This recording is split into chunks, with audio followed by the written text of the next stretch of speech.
Before he could respond, another car pulled up, its headlights cutting through the darkness. This time, it wasn't another patrol car. It was a black SUV, unmarked but unmistakable to those who knew.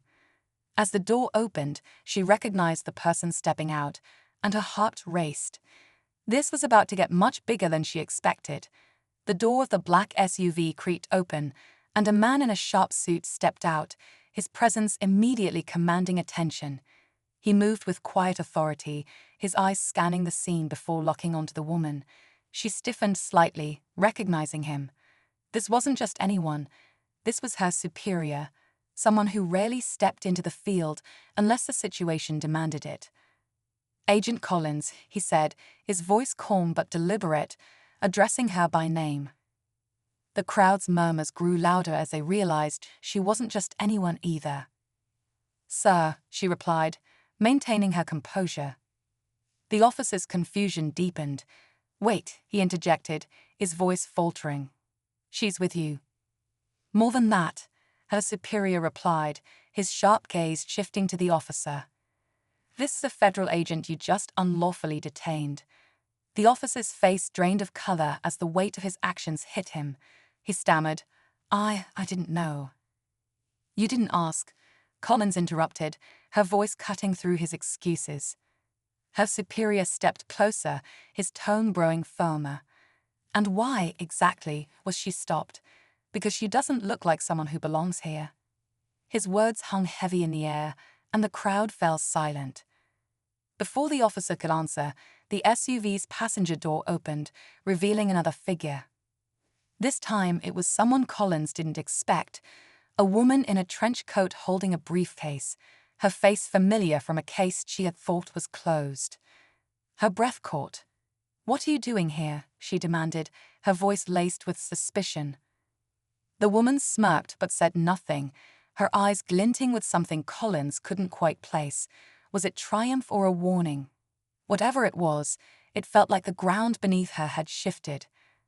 The officer's actions suddenly felt like the least of her problems. The woman in the trench coat stepped forward, her heels clicking against the wet pavement, the rain pooling around her feet. "Long time no see, Agent Collins," she said, her tone sharp and cold. "What's going on here?" Collins demanded, ignoring the crowd and focusing entirely on the unexpected arrival. The trench coat woman tilted her head, a sly smile forming on her lips. "I'm surprised you haven't figured it out yet. All that training, all that instinct, and you still didn't see the setup coming." Collins froze, the weight of her words sinking in. "Setup," she echoed. The woman gestured toward the stunned officer. "Oh, he's just a pawn in a much bigger game. You've been getting too close to something you shouldn't, and it was only a matter of time before someone had to intervene." Collins's mind raced. She had been working on a high-profile case involving a network of corruption reaching far beyond local law enforcement. Could this be connected? Her superior, now visibly tense, stepped between them. "This isn't the place for this discussion," he said firmly, his voice low. But the woman in the trench coat only laughed. "Oh, it's the perfect place. Public, messy, and impossible to ignore.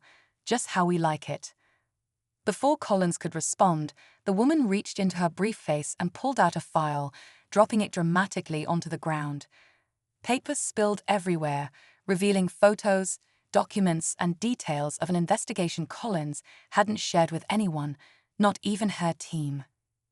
"How?" she started, but the woman cut her off. "Let's just say you've been playing in the wrong sandbox, Agent, and now everyone's watching." As the crowd leaned in, their phones capturing every detail, Collins realized the truth. This wasn't just about her, it was a warning. The twist wasn't the officer's actions or the SUV's arrival. It was the revelation that the very system she fought to protect had been watching her every move. Collins bent down, her hands trembling slightly as she gathered the scattered papers, her mind racing with questions. She knew the information in the file was classified, details only someone deep on the inside could access. The implications were staggering. This wasn't just about her case. It was about trust, betrayal, and how far corruption had spread. The woman in the trench coat watched her with a satisfied smirk. "Careful who you trust, Agent," she said before turning to disappear into the waiting SUV. Collins stood, clutching the papers tightly, rain dripping from her hair and face. She turned to her superior, who looked as shaken as she felt. "We're not done here," she said firmly. "No, we're not," he agreed, his tone heavy with resolve. Rain poured down in steady streams as a young black woman tried to shield herself with a small umbrella, her arms full of groceries. She had parked a little too far from the store, and now every step back to her car felt like a battle against the storm. Suddenly, flashing lights and a loud siren pierced through the rain. A patrol car pulled up beside her. "Ma'am, what are you doing out here?" The officer barked, stepping out of his vehicle. His tone was sharp, his eyes full of suspicion. Caught off guard, she calmly replied, "I'm heading to my car. Is something wrong?" The officer didn't seem interested in her answer. "You fit the description of someone we're looking for," he said, his voice cold. As tension thickened, the woman reached into her bag, pulling out something that stopped him in his tracks, a badge. But not just any badge. The officer froze, his eyes narrowing as he tried to make sense of what he was looking at. The rain blurred his vision, but there was no mistaking it. The shiny gold emblem of the FBI stared back at him. "Care to explain this?" she asked, her voice steady but firm, her hand gripping the badge. For a moment, he didn't respond. His earlier confidence seemed to falter, replaced by a flicker of uncertainty. "Is this real?" he muttered, more to himself than her. "Very real," she said, holding it up so the rain wouldn't distort its clarity. "And so are the consequences of harassing someone for no reason." The officer's radio crackled, breaking the silence, but he didn't reach for it. Instead, he stared at her, as if searching for a way to regain control of the situation. "Start talking," she demanded, but he hesitated, and something about his hesitation hinted there was more he wasn't saying. The officer stepped back, his hand nervously hovering near his radio. The rain fell harder now, masking the silence between them with the rhythmic drumming on their surroundings. She stayed calm, her gaze unwavering, but inside, her mind raced. Why had he stopped her in the first place? I was just following up on a call," he stammered, his earlier bravado slipping. "A call about what?" She pressed, not letting him off the hook. "What description could I possibly fit that had you pulling over a random person in the rain?" He didn't answer.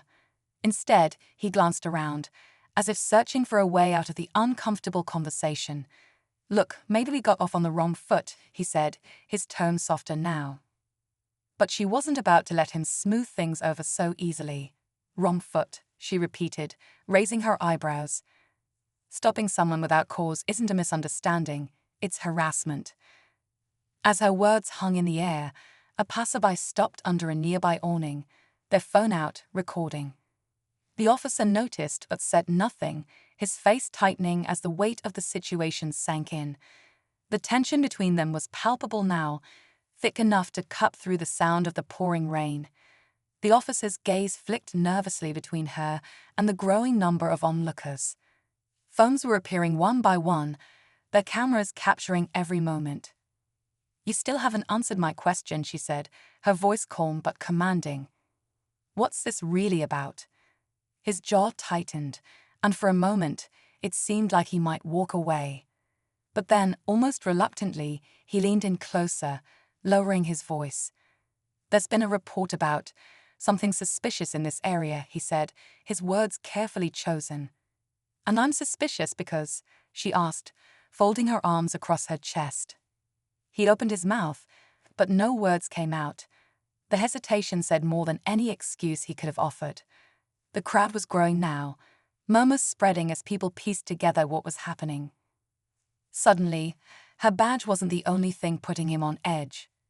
The eyes of the public were now locked on him, their phones recording not just his actions, but his silence. "Officer," she said sharply, snapping him back to the moment, "if you're going to accuse me of something, do it. Otherwise, we're done here." But as she turned to leave, His hand shot out, not to stop her, but to grab his radio. "Unit 45, we have a situation," he muttered, his voice almost trembling. She froze, turning back to face him. "A situation," she repeated, her voice cutting through the rain like a knife. "You're the one creating a situation."